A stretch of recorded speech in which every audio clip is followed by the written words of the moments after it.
Okay, this is Bill. Normally David is your chef for the You Can Make It series. Today we're making a standing rib roast, very simple to do. I recommend that you have a couple of things that will make life a lot easier. Get a meat thermometer. This is the kind that can go in the oven, so I prefer that.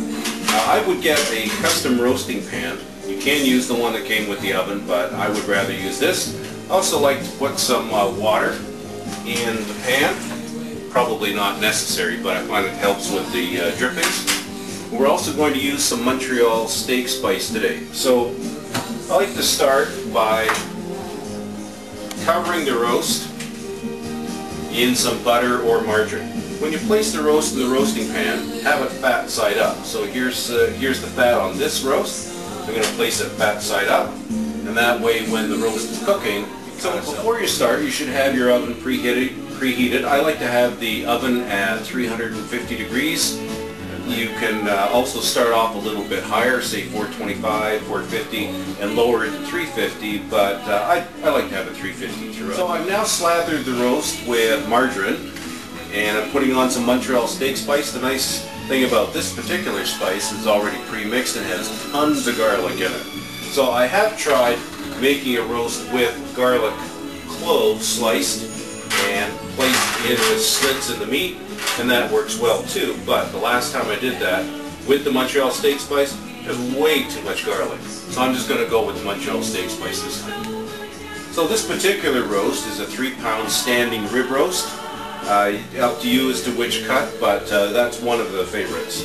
And I've got this meat thermometer, which I'm going to insert into the meat, making sure it doesn't touch on bone or into the fat, and well centered so that you get an accurate reading.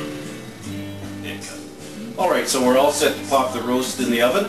I like to turn the oven light on so that when I go check the temperature, the light's already on. I also like to put the roast in such a way that I can just open the door, check the temperature, and rough guide, probably 20 minutes a pound, but you're definitely going to want to check earlier than that, because once the roast gets close to where you want it to be, it's probably going to start cooking quickly.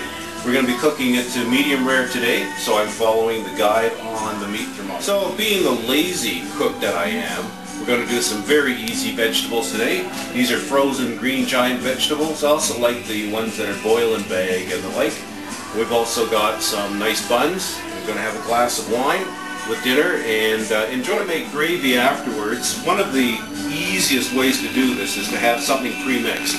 I like to use Bisto, but you can use something similar. What it's going to do is we're going to take the drippings from the roast, add some cold water and the Bisto, and then heat it on the element of the stove. We'll show you that later. And gravy, certainly one of the best parts of a roast. In the meantime, a little bit more Sambuca. Okay, here we are, 50 minutes. Nothing to report. Okay, time for a glass of wine. We're just a couple of minutes now from the roast being done.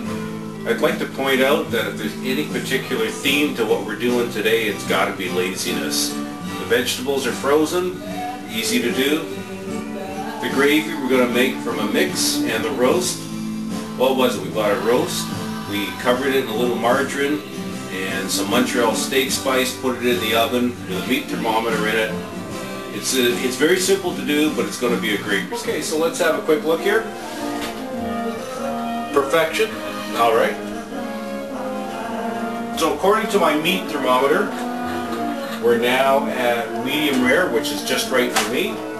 So we're going to let the roast sit for about 15 minutes or so, and that lets it cool down some. It lets the drippings come off. And then we're going to make some gravy, and that's going to be pretty exciting. The thermometer's out now, and we're just going to tent the roast with some foil to let it rest for the 15 minutes.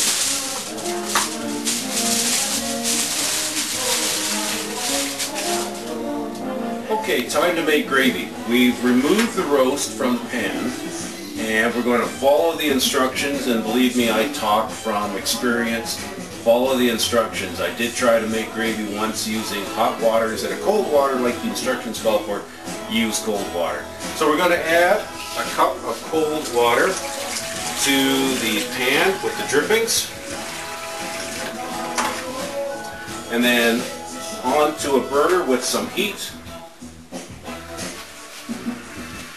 And the instructions for Bisto are to add a couple of tablespoons, so let's do that. You caught me in between packages here. So we'll take a little bit from the next package.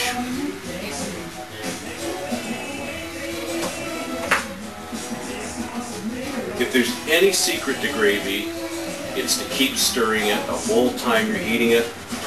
Again, another lesson learned from experience. Okay, we've been heating this gravy, stirring it the whole time, which is the secret. It's now thickening up and becoming a brilliant deep brown gravy. This is going to make the roast taste like be an amateur cook, and me too, but I assume you don't need too much direction on how to carve a roast. Good sharp knife, fork. I like to slice it thinly, and I think you probably will too.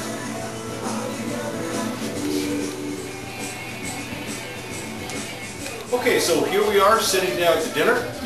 Got a brilliant prime rib roast. Good glass of wine, good company. Thank you, David. Bill.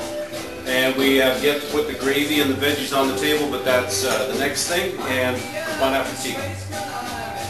You can make it.